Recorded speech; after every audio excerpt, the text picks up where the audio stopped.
আসসালামু আলাইকুম। অনেকদিন পর চলে আসলাম একটা ভিডিও নিয়ে আপনাদের মাঝে। তো আজকের ভিডিওটা হতে যাচ্ছে আমাদের সেই ঐতিহ্যবাহী বঙ্গবন্ধু টানেল দেখার ভিডিও। এটা হচ্ছে যাওয়ার সময় রাস্তার পাড়ের ভিডিও। রোডগুলা এত সুন্দর করা হয়েছে যেগুলো আসলে বলার মতো নয়। দেখে মনে হচ্ছে আমরা ফরেন কোনো কান্ট্রিতে আছি। আমরা এই তো সামনে চলে আসলাম। এখানে বড় করে লেখা আছে বঙ্গবন্ধু টানেল, বিলবোর্ডের মতো করে এখানে উপরে লেখা আছে।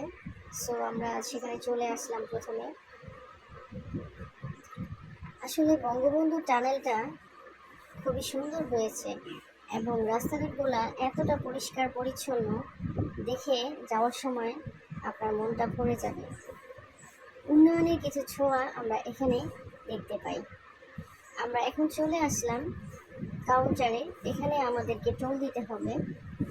টোল বেশি ছিল না, মেবি 200-250 টাকার মতো টোল ছিল। অবশেষে টোল দিয়ে আমরা রাস্তায় চলে গেলাম।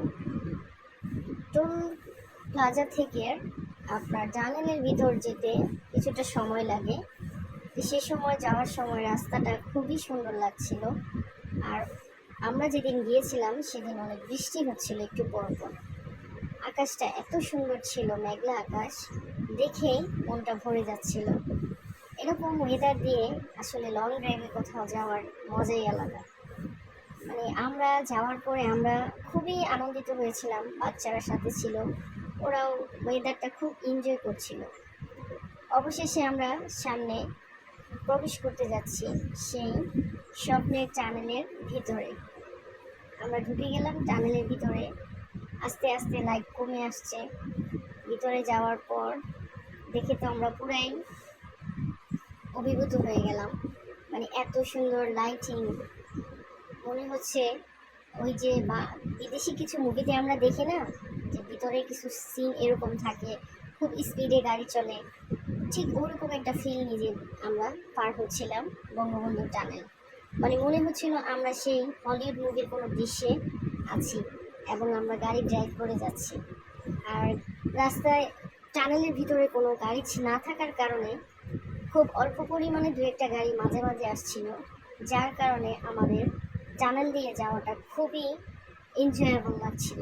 কারণ আমরা এত ফ্রিলি ড্রাইভিং করছিলাম, যেটা আসলে অনেকটা মুগ্ধ আনন্দময়। এরকম অনেকে শুনেছি যে এখানে রাফ ড্রাইভ করতে গিয়ে অ্যাক্সিডেন্ট হয়। আসলে এটা হওয়াটাই স্বাভাবিক।